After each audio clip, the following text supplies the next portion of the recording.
All right, welcome to your first challenge in the if statement section. This is actually going to be a three-part challenge, so there will be 3 different places in this video where I'm going to ask you to pause it and try to complete the next part on your own, and then if you get stuck, I'm going to show a solution right after that.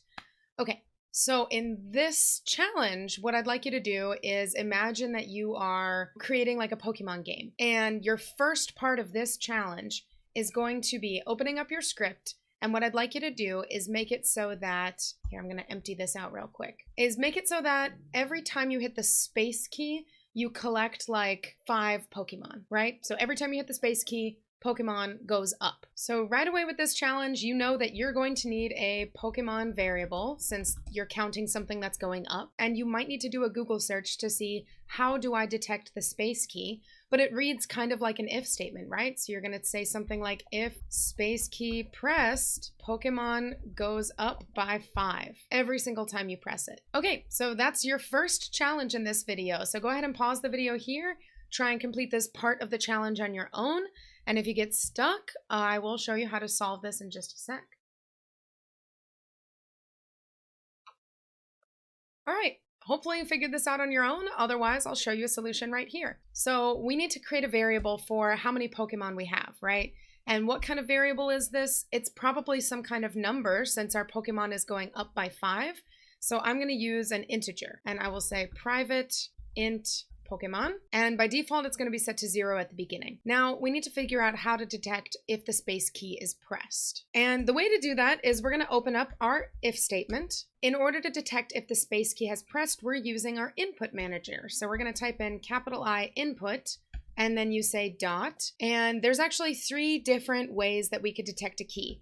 There's get key, and here, take a look at your tooltip. There's get key down, and get key up. So get key is detected when you're holding the key.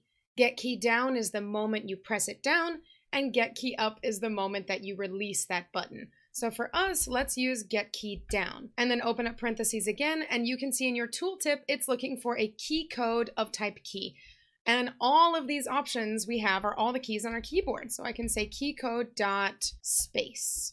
There we go. And make sure that for every open parentheses, you have a closed parentheses. So we have 1 parentheses here for this if statement and another one for our key code. Now, all we need to do is add 5 Pokemon to our Pokemon variable. And that's as simple as saying Pokemon equals Pokemon plus 5, and that would work. Or you could also write Pokemon plus equals 5, which is the same thing as what I just wrote out. All right, so go ahead and save your script, hop back into Unity. Make sure once again that your main script or whatever script you're using for this is attached to some game object in your scene. For me, that's my cube. So there we go, our main script is right there.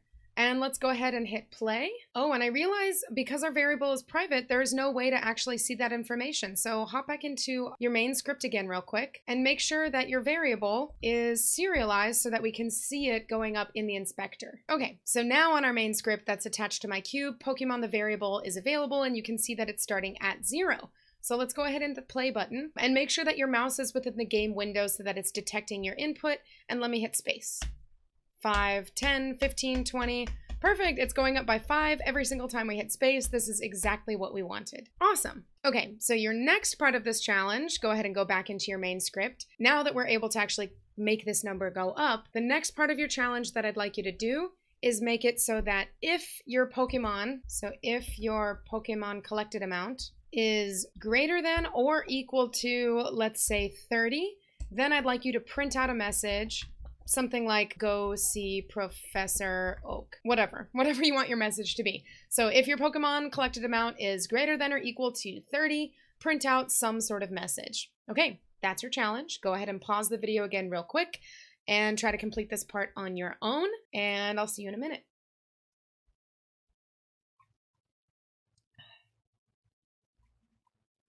Okay, hopefully you paused the video and you figured out that on your own. Otherwise, we're going to go ahead and do this right now. And the thing is, where we put this if statement, we actually have a couple places. I could put it here on the same line as our space key check. I could also put it inside the space key to check right after we've added it. For now, I'm going to put it on the outside. So I'm going to say if Pokemon is greater than or equal to 30. Then we'll open up our brackets and we'll say debug.log, go see the professor. There you go. Save your script and hop back into Unity and hit play. All right, and we're watching this Pokemon variable go up. I have 0, 5, 10, 15, 20, 25, 30. And here we go. In our console, go see the professor has printed out. And here, actually, right here is your third and last challenge of this video. Notice how this message is printing out 400, 500 times. It's constant. It will never stop printing out this message because the condition is still true. My Pokemon level is 30 or greater. The condition is met, so it's continuing to print this message. So for your third challenge in this lesson, what I'd like you to do is find some way to make it so that this message only prints out one time. The moment you hit 30 or above, even if you hit it again, 35, 40, whatever, only one time print out this message. Okay, go ahead and pause the video. Do your best to make it so that message only prints out one time. And if you get stuck, I will show you again in just a second. Okay, so I'm going to show you how to make it so that this message only prints out one time. And there's a way to do this really easily using a bool. So I'm going to go all the way up here and I'm going to create a private bool, something like has sent message, right? And by default, this is going to be false. So what we're going to say is if Pokemon is greater than or equal to 30 and that variable has sent message equals false. So if I haven't sent the message already, it will send the message. And then the last thing we do right after we send the message is set that variable equal to true. So the condition will no longer be met. The moment we send the message one time, this bool is true. So Pokemon greater than 30 and has sent message equals false is not met anymore. So it should only print the message out one time. This is using bool logic. So go ahead and save your script, hop back into Unity, and hopefully we only get this message once. Okay, let's hit play. And I'm watching my cube script again. And on my cube, okay, we still have 0 Pokemon. Here we go.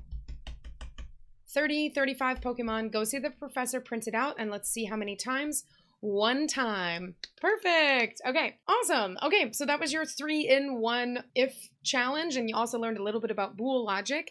In the next lesson, we're going to take a look at else if statements and how you can use those to check multiple things across the same condition. You'll see. Okay, see you in the next one.